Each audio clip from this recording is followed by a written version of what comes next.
Okay, it took me a while to set up the camera and stuff, and I had to use my phone camera because my webcam is clearly far too low quality. Don't mind the mess behind me, let's just ignore it. It's me, it's your boy Ruben. Before I start off this anti-religious rampage, I want to tell you I'm 17 years old and I was raised a Christian, but with respect for other beliefs. My parents both grew up in extremely religious conditions, and I don't really want to speak on their behalf, but I do want to say that for them it wasn't the most fun time growing up extremely religiously, and after they got me, their son, when I was 4 years old, they divorced. My mom tried again with some other religious dude because she had some sort of girl-defined style sexism in her head, that she had to be like a housewife and there was only like one type of man she could marry. My parents put me onto an Orthodox religious Christian school, and they both kind of hated it, but the other religious choice was like in a different city, and that would be a logistical problems, and my mom was on this school, so I got put on this school anyway. I do want to admit it was one of the most fun times of my life, but not because the school was religious or because of the school in general, but because I'm getting older and I'm making friends. That's just how life works. And I managed to be lucky, and that it has nothing to do with the religiosity of the school. I don't want to blame my school for anything, but I do want to point out that I really don't agree with a lot of the things they say. They preach what I like to call mild homophobia, which is not complete homophobia. It's like, yes, gay people do exist, but once they act on their sexuality, they are sinners. So yeah, we love gay people, but as soon as they form a meaningful relationship with anyone, it's a sin. They also preach creationism and anti-evolutionism, which also is really wrong, and they put their religious views before normal scientific and just general education, which is a problem for the school, but I really understand all their choices from their point of view. So although they're really weird and really wrong, I can't really blame them because it's just how religion works. And I feel like their views are changing over time, so I just hope for the best, that either political organizations will abolish the right for schools to still get government funding even though they have extremely religious views, and I hope that the school's religious views just change over time. So I don't really blame the school for anything, and I really don't want to be like, that school is bad. It was a really good school, and that's okay. I think it was 2 years ago when I started to watch these anti-flat earth videos by Simon Dan, and Simon Dan is a great guy and I still watch all of his videos. I think he has a really funny editing style, but he also has this series which tackles conspiracy theories. And one of those videos, and yeah, multiple of those videos, tackled creationism as a conspiracy theory. Well, I don't agree with calling it a conspiracy theory, but it did really open my eyes to the fact that creationism is really a pseudoscience and should be regarded as non-science but as a religious belief, and that evolution is just true. And then I started to watch this channel called Genetically Modified Skeptic, and his videos just made sense, and from there out I also watched Cosmic Skeptic, which are also really great videos where they kindly tackle religious views. And I felt guilty for watching those videos, but for some reason they just made sense. So I just started to lose my belief in God, and eventually I just made the choice, God doesn't exist. And during the summer of 2020 I did this really ridiculous thing I am really embarrassed about, and I really hate that I did it. I made this email called evolutionisttrue@gmail.com or something like that, and I just emailed my religion teacher as if he had to do anything with anything. It was so silly. So now it's 1.5 to 2 years later, and I'm a fully deconverted atheist. My parents also deconverted, but not because I made any arguments to them. They deconverted before they knew I was an atheist. They just don't hold the Bible as an authority anymore, and they believe in God in this spiritual way. So my parents also don't go to church anymore. On my school I go like fully undercover mode, and my friend groups know about it, about the fact that I'm not a Christian like them, but at school nobody really knows. So I'm making this video just because, well, I like to rant about stuff. That's the name of this channel, my second channel, by the way. Go subscribe if you haven't already. And I just don't want to go undercover anymore, you know? I want to speak openly about my atheism, and to people who have never grown up with Christianity or any other religion will think, well, why is it so hard to be open about that? But when you live every day in a religious environment, it's really weird to like be someone that doesn't believe all their bullshit. And I just want to be open about it, and I want people from my school to be able to see this video and go, okay, that's why he doesn't believe anymore, because I want to make sure there are no stereotypes involved, and because loads of people in religious groups ask me, like, why are you an atheist? And I give them loads of reasons.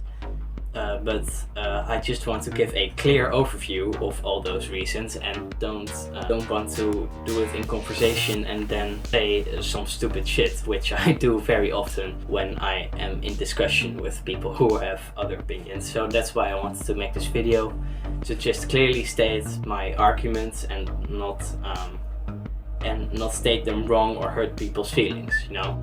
And I hope people get curious and ask me questions about this stuff. I want to start out this video by defining some things. First, an atheist is someone who doesn't hold any religious beliefs. So, and I don't accept the popular view of an atheist being someone who thinks there's no God. Especially at my school, they see it as some sort of gradient from 0 to fully atheist. They think, and for some reason, they think an atheist is someone who says there's no God. An agnostic is someone who says, "Oh, I don't know," and then a Christian is someone who believes there is a God. But that's not really how that gradient works. It's not a gradient. It's more of some sort of matrix. You can be agnostic or gnostic, which is without the A, without the letter A. And you can be atheist or theist. And Gnostic theist is someone who certainly knows there's a God. A Gnostic atheist is someone who is sure there is no God. And an agnostic theist says, well, we can't know if there's a God, but I believe with my heart that it's true. And an agnostic atheist says, well, we can't know if there's a God. So I don't hold any religious belief. And I think that's a far better way to define atheism. So atheism is just not holding a religious belief, and that has nothing to do with whether you think there is a God or not. And that's something I wanted to get out of the way, because I am not saying there is no God, because you can't know. I'm just saying that based on the evidence, I don't hold a Christian belief. Then I want to define God. I want to define God as the creator of the universe. And I want to define the Christian God as someone who is all-powerful, all-loving, and all-knowing. And as the one who inspired people writing the Bible. And I don't believe this God exists for reasons I will get into. That's exactly why I'm making this video. But that's how I would define him if he did exist, or just in a hypothetical way. Someone who is all-knowing, all-loving, and all-powerful, and who created the universe and wrote or inspired the authors of the Bible. Why don't I believe what the Bible says? I'm going to name 3 things that the Bible fails at, from like the least bad to the worst thing. And the first thing is, many things in the Bible don't have any evidence to suggest that they're anything more than myths. And of course, loads of myths do have some truth buried deep beneath the bullshit. Of course, some things the Bible says are just true, because we have archaeological evidence, but by far the most things just don't have any evidence to back it up. As an example, I want to give the story of the Israelites in Egypt.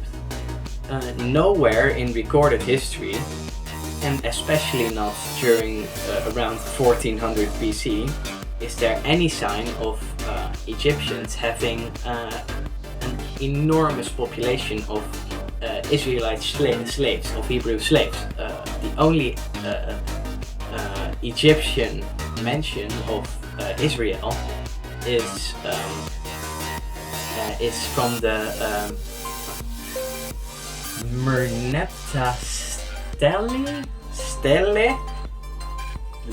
Don't ask me to pronounce that, but it's basically a plaque that with history, and it says, and it's from 1200 BC, which is already 200 years off from the estimated date of when the Exodus was, which is around 1400 BC.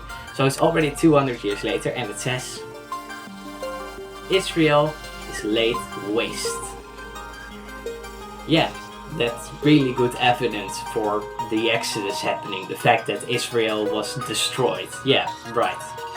And if we look at archaeological evidence, there's no place in Egypt that seems to suggest that that suddenly the population decreased with 2 million people.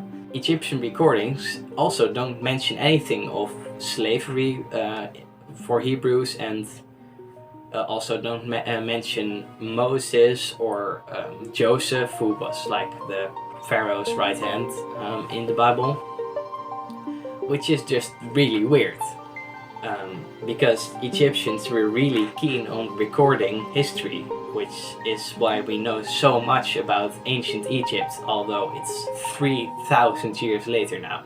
And of course, some people say, well, if there's no evidence to back up it didn't happen, why would you say it didn't happen? But you could do that with anything. I could tell you everything the Harry Potter series by J.K. Rowling says is true. And all eyewitnesses have just been memory charmed by wizards, and you could bring up any evidence, and I could just explain it away with, well, it's magic, and the wizards like to keep it secret.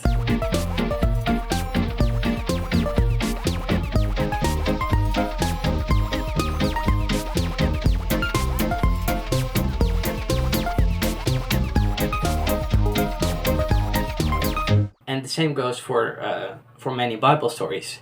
Yeah, of course, there's no evidence it didn't happen, but that doesn't make it true. There's just no evidence it did happen, so that's why we conclude that it didn't happen. Even the existence of Jesus is on shaky ground, because Jesus is just derived from Jeshua, which was a really common Jewish name, and loads of people called Jeshua lived in ancient Israel until the Roman Empire. But that doesn't prove that any of them were divine. And even if the Jesus as we know it lived, then there is still no extra biblical evidence he was a divine person. But what I think is worse than stories not being proven is stories that are proven to not have happened. So where the Bible just contradicts reality. And of course the most famous Bible story that clearly didn't happen,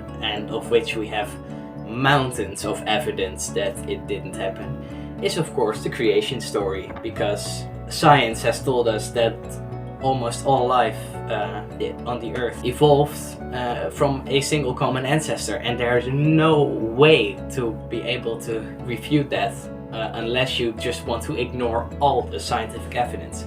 And I honestly think evolution just requires its own video. But if you just look at the paleontological evidence and the DNA evidence, it's all there, and there's no way to refute that. So that's already a Bible story which clearly didn't happen. But there are other things. Take Noah's Ark. There is no evidence to suggest that the entire Earth was flooded at one point. And how would you fit millions of animal species in one single pretty small, I think Noah's Ark was about as big as a good cruise ship. It's a really small boat where millions of animals fit in. And then 8 people had to clean up all their shit and feed all those animals. And it's just impossible that happened, apart from the fact that there is no evidence to suggest a worldwide flood. But if you want to know more about evolution, I would really suggest channels like Simon Dan and Forrest Velkai, because they can just explain it much better than I can. And of course, another thing the Bible gets totally wrong is the age of the Earth. The Earth is not 6,000 years old. It's about 4 billion years old. And we have radiometric dating to back that up. And there is no way to refute radiometric dating. There just isn't. And of course, I'm not an expert on it, so please watch videos like Simon Dan's, Forrest Velkai's. Well, has he done radiometric dating? Maybe he has, I don't know. But radiometric dating works. There's no way radiometric dating suggests the Earth is only 6,000 years old. And another thing the Bible gets totally wrong is the shape of the Earth.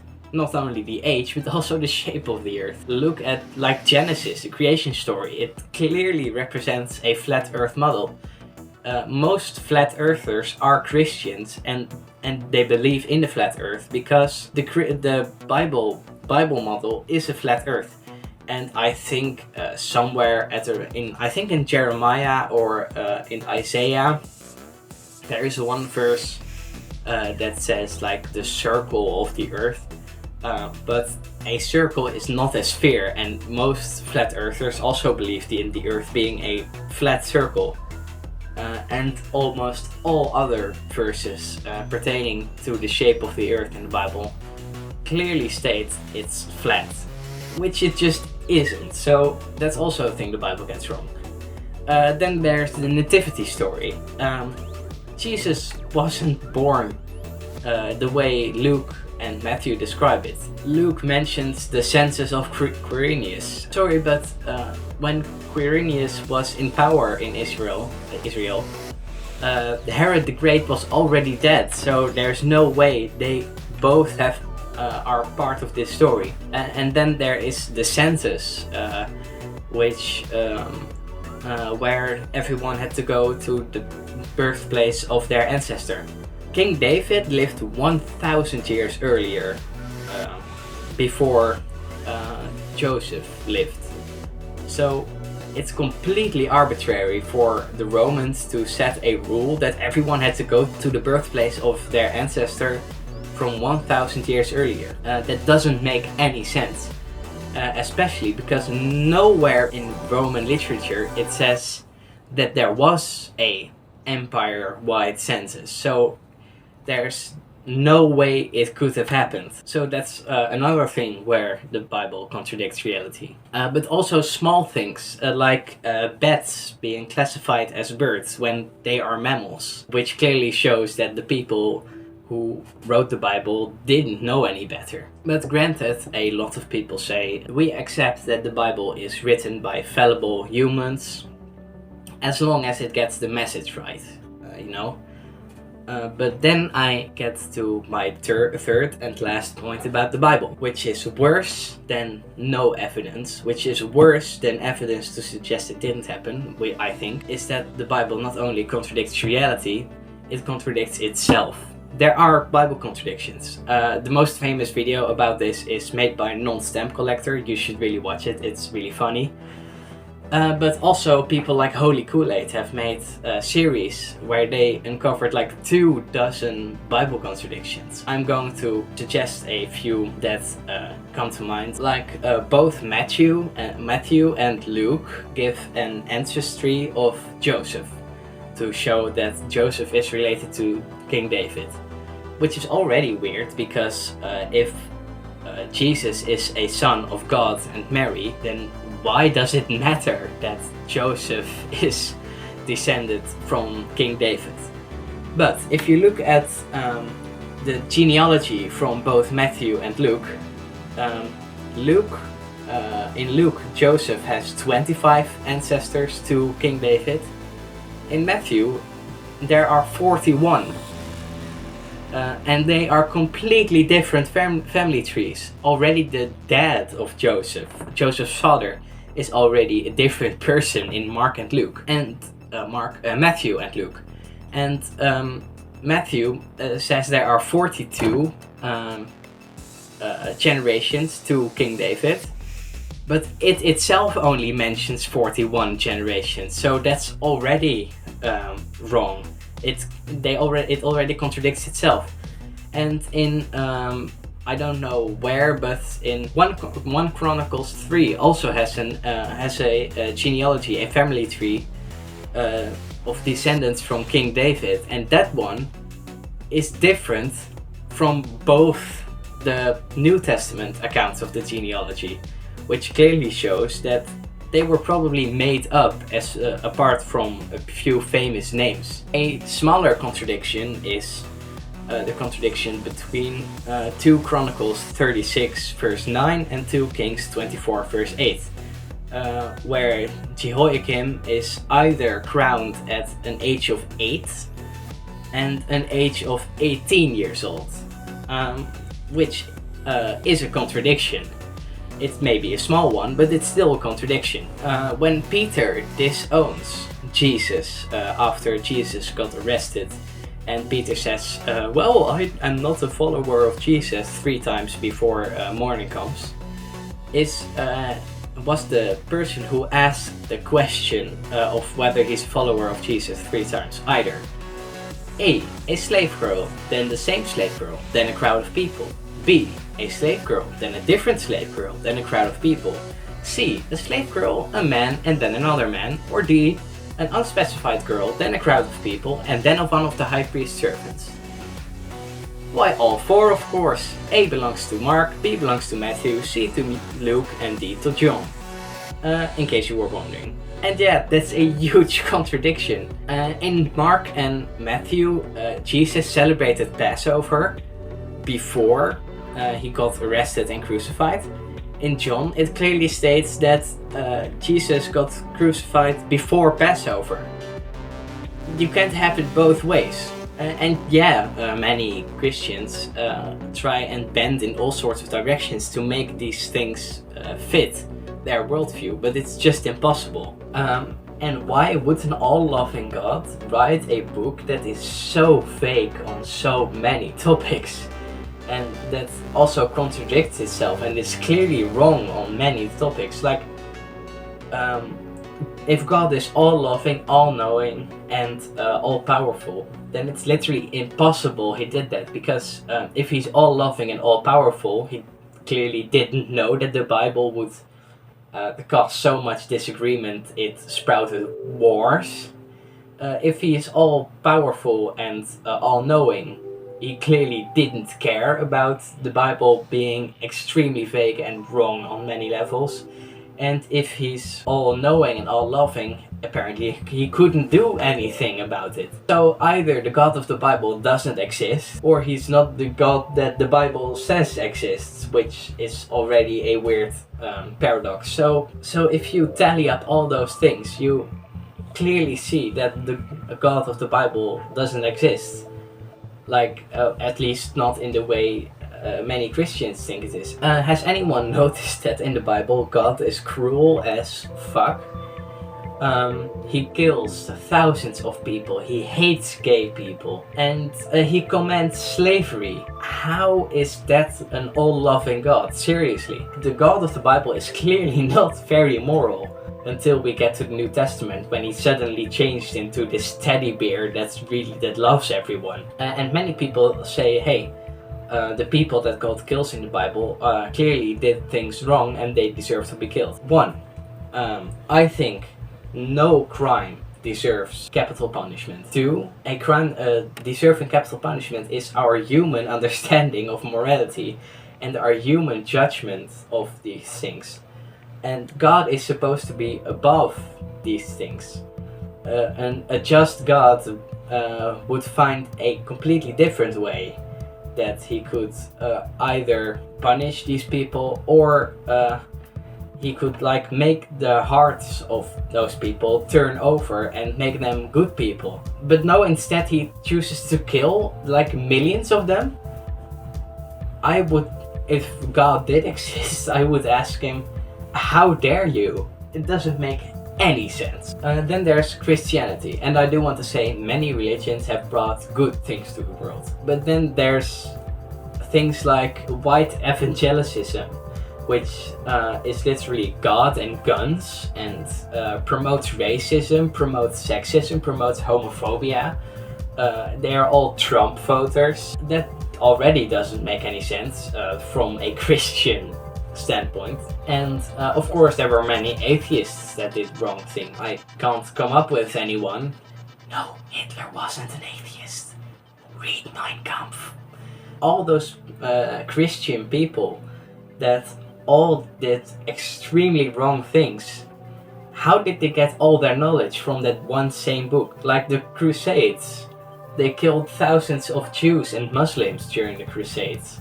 How is that moral and Christian? And I just don't want to believe in the same stuff as they do, apart from the fact that all the evidence suggests it didn't happen. Why doesn't all loving God allow these things to happen? It doesn't make any sense. Speaking of God, I haven't seen any evidence to suggest the God of the Bible exists. Like, no evidence anything from the Bible happened is one thing. Well, let's say most things in the Bible. Of course there are things in the Bible that have happened, but most things that matter clearly haven't happened. There is no evidence of God. I often look at the stars and I think, when does God start moving the stars to form a message to me? Like, hey, I am God, I exist, and here's what I want you to do and how to live your life. But there is no evidence of anything supernatural. No, miracles don't happen. Well, miracles happen in the sense that, yeah, sometimes things happen that we can't explain. But for loads of things, they get explained when science advances. And of course we don't know everything about how the universe came into being. But there is no evidence to suggest a God did it, any more than that a committee of 100 flying hamsters created. I hate to break it to you, but there is no evidence of anything supernatural. Apart from and saying like, oh, you don't know exactly how the universe was created, so certainly God exists. No, that's just the God of the gaps fallacy. That's not how science works. I believe that science will find out how the universe got into existence exactly in due time. And even if it doesn't, that is not the evidence for anything in the Bible happening. So even if a supernatural being created the universe, that still doesn't make the Bible a holy book any more than it would create the Quran a holy book or the Hindu texts.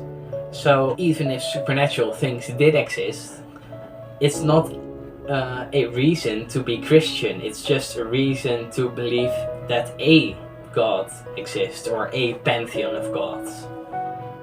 It still doesn't tell you which God exists. So unless he writes in the star, well, it's clearly daytime, I'm looking directly at the sun, which I probably shouldn't do, but whatever.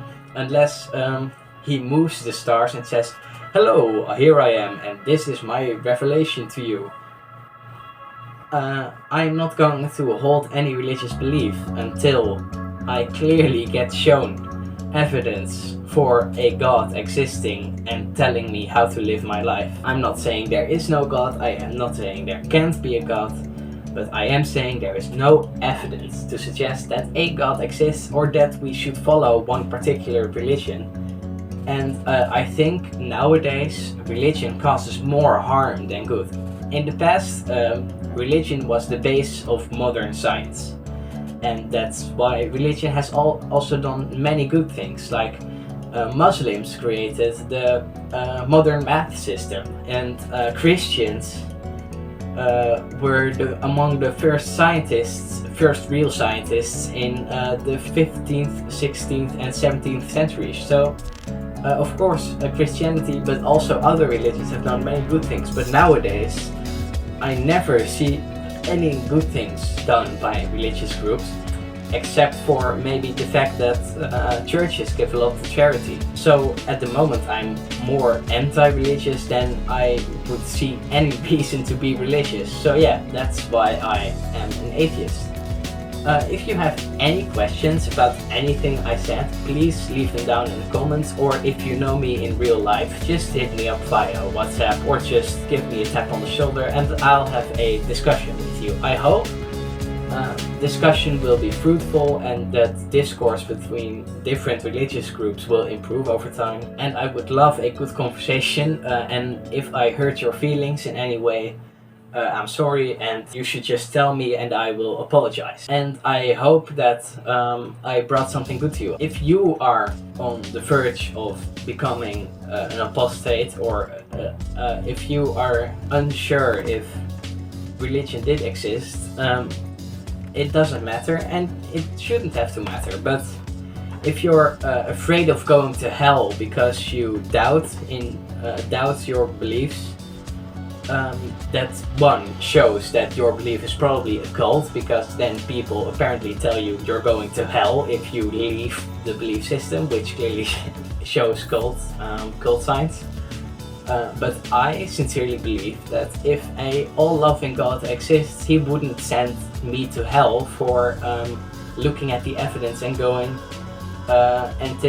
going by the conclusion that he doesn't exist. I don't think that if I lived my life like a good person, I would go to hell just because I looked at the evidence and thought, well, apparently he doesn't exist. So I will leave links for mental help for religious apostates down in the description. And I hope that we can make this world a better place and more people see through most of the religious bullshit that gets told today. I'm not saying you can't believe, and I'm not saying you shouldn't believe in a religion, but I did want to make this video to tell why I am not religious and why that you shouldn't be afraid of not being religious. Because it actually gives you a lot of freedom and it gives you a new perspective to look at the world in a different way and to see how to make the world a better place and to get rid of all those bad religious stigmas like homophobia. And I hope that this video educated you, or that I just gave you some information about myself. This was my anti-religious rant, and I will see you sometime in the future. I don't know. I'm not very keen on making promises come true when it comes to YouTube. And until I make another video or stream or something, bye.